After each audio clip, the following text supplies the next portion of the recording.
السلام عليكم ورحمة الله وبركاته. أهلا بيكم في مطبخ منا النادي. النهاردة هوريكم طريقة كباب الحلة.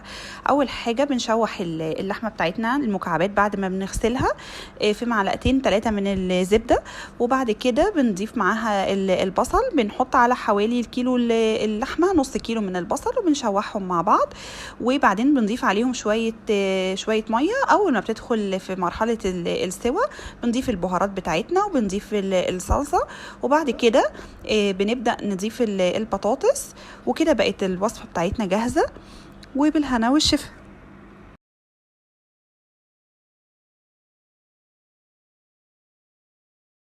السلام عليكم ورحمة الله وبركاته. أهلا بيكم في مطبخ منا النادي. النهاردة هوريكم طريقة كباب الحلة. أول حاجة بنشوح اللحمة بتاعتنا المكعبات بعد ما بنغسلها في معلقتين 3 من الزبدة، وبعد كده بنضيف معاها البصل. بنحط على حوالي الكيلو